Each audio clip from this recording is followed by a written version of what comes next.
Bonjour à tous. Ce matin, nous allons uniquement parler des indices, donc à faire un petit update sur ce qui se passe sur les indices américains. Et puis ensuite, je vous parlerai de la situation technique de l'Eurostoxx 50. Entre les deux, on fera un petit point sur le dollar, qui reste à un niveau charnière, mais on commence à avoir des petites indications concernant la direction du prochain mouvement. Donc j'y reviendrai dans quelques instants. Donc commençons par la situation technique des indices américains. Donc, pour faire un petit point par rapport à, enfin, un petit update de ce que je vous avais dit la semaine dernière, donc pour rappel, sur le S&P, je vous avais dit qu'on arrivait dans la zone 2007-2008, qui était pour moi une grosse zone de résistance. Donc, on avait vu la semaine dernière un dépassement, enfin, surtout en début de semaine, un dépassement de la zone des 2700 points. Rupture de la moyenne mobile 100 jours que vous avez ici, c'est la courbe verte. On s'orientait vers le prochain Fibonacci à 76,4 qui est vers 2008, qui constitue pour moi plutôt la borne haute du range que j'avais en tête pour le rebond récent.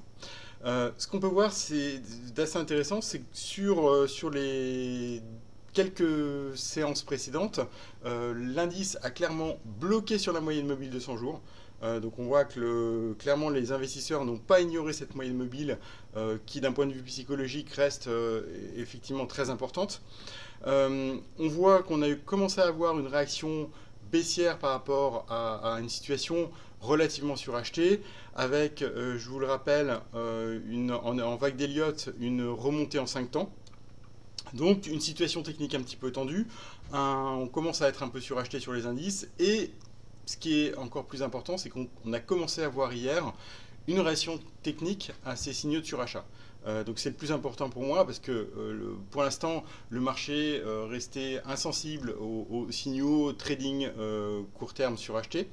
Et là on voit que pour la première fois on a commencé à avoir une réaction technique sur cette moyenne mobile de 100 jours avec un décrochage significatif en intraday sur la séance d'hier.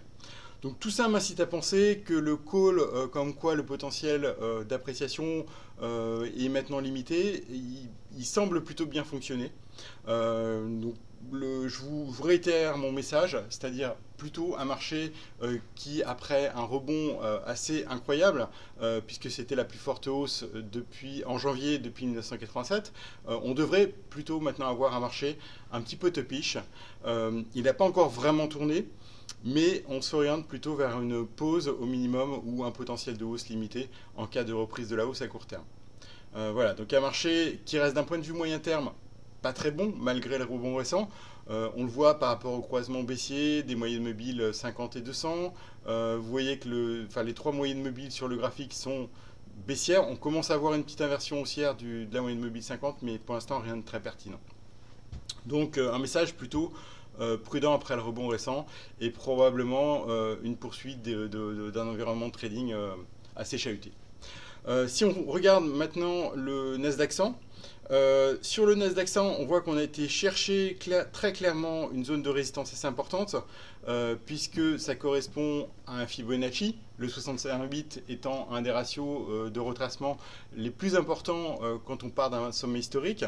Donc on a été retracé 61,8, on a été chercher la moyenne mobile de 100 jours comme sur l'indice S&P, et comme vous le voyez, on s'est rapproché de cette assez grosse zone de résistance. On voit que dans le passé, c'est une zone qui a servi soit de résistance, soit de support, donc une zone pivot assez importante.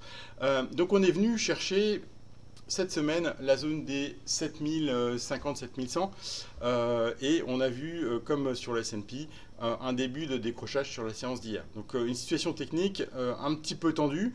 En cas de repli, on voit que la zone importante, c'est la zone des 6600 points. Donc là, pour l'instant, on ne peut pas vraiment parler de reprise durable de la tendance baissière, ce n'est pas le cas, mais de marché un petit peu topiche après la progression du mois de janvier.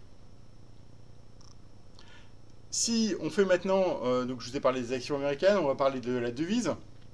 Une situation technique assez intéressante également sur le dollar cette semaine, puisqu'on voit qu'on a très bien tenu à la fois sur la moyenne mobile de 100 jours, vous le voyez, c'est la courbe rose ici, ainsi que sur le premier Fibonacci en retracement à 23,6.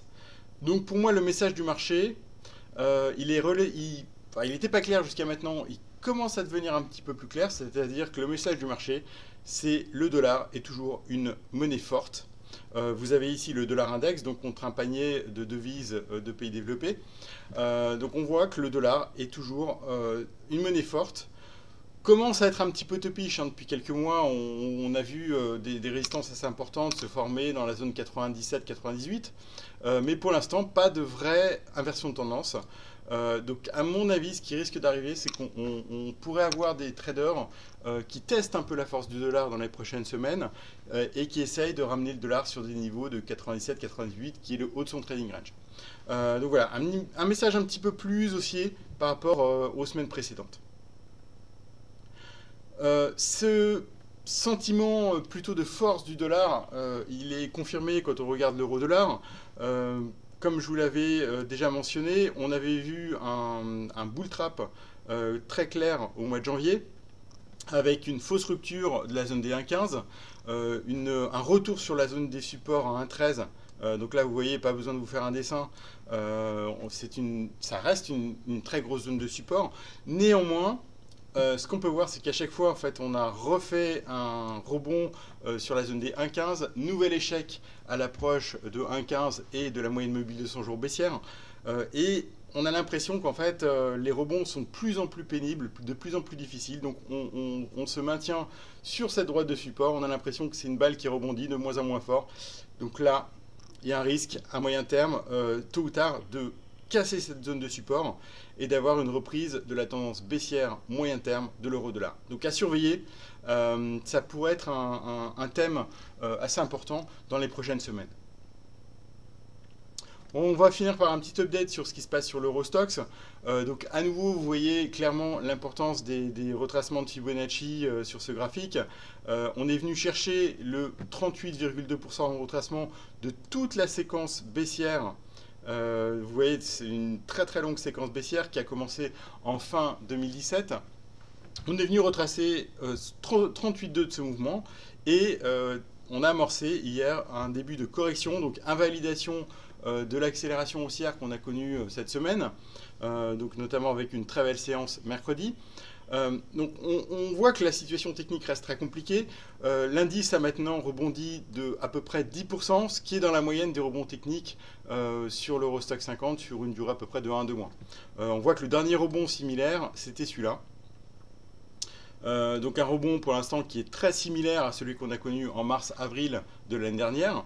Donc pour l'instant, moi j'ai toujours pas d'éléments qui m'indiquent que les marchés européens sont dans une dynamique haussière. Et à mon avis, si c'est le cas, c'est un peu, enfin je répète toujours la même chose, mais ça veut dire qu'effectivement le marché n'est pas dans une logique différente de celle des précédentes semaines. C'est-à-dire qu'on est toujours, pour moi, dans un rebond technique au sein d'une tendance plutôt baissière à moyen terme. Et ça mettra du temps, même si effectivement le marché se retourne, ça mettra du temps. Le marché passera par des phases de rebond, comme ce qu'on a vu. Et pour moi, ce qui est encore plus important, c'est de voir comment se passent les phases de correction. On en a une qui a commencé hier. Donc d'un point de vue technique, pour vraiment valider le scénario d'une reprise technique un peu plus durable que ce qu'on a vu jusqu'à maintenant, idéalement, j'aimerais voir une tenue sur la zone des 3100 en cas de pullback un peu plus marqué dans les 1 à 2 semaines qui viennent. On voit que 3100, c'est zone de support importante. À la hausse, j'ai toujours potentiellement cette zone de résistance. C'était ma zone de target idéale à moyen terme, 3250.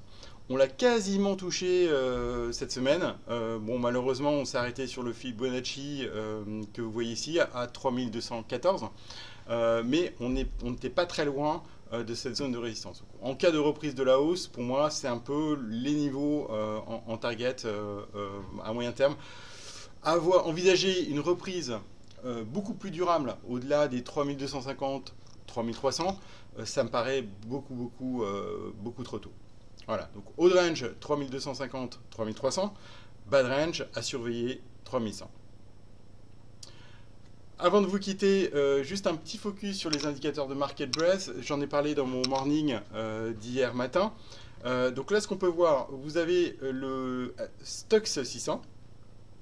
Ici, vous avez le nombre de valeurs qui sont au-dessus de leur moyenne mobile 20 jours. Donc ça veut dire quoi? Ça veut dire le nombre de valeurs qui sont en tendance haussière de court terme.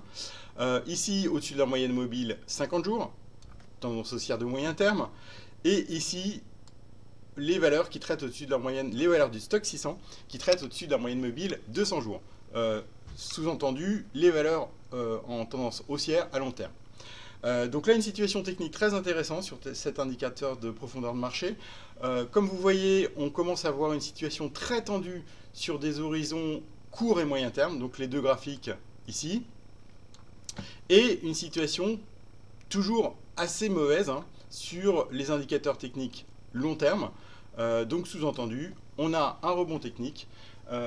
Ce rebond technique est quand même assez mature, puisqu'on voit que maintenant toutes les valeurs commencent à traiter au-dessus de leur moyenne mobile 20 et 50. C'est 85-90% depuis quelques jours.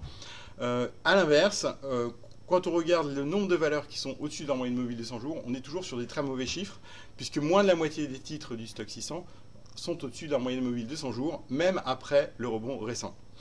Donc là, on voit qu'effectivement, le marché était extrêmement déprimé en décembre, puisqu'on n'a pas vu des niveaux aussi bas de valeurs au-dessus de leur moyenne mobile de 100 jours depuis début 2016, donc en quasiment 3 ans. Donc plus mauvaise tendance moyen terme moyen-long terme en termes de market breadth depuis 2016.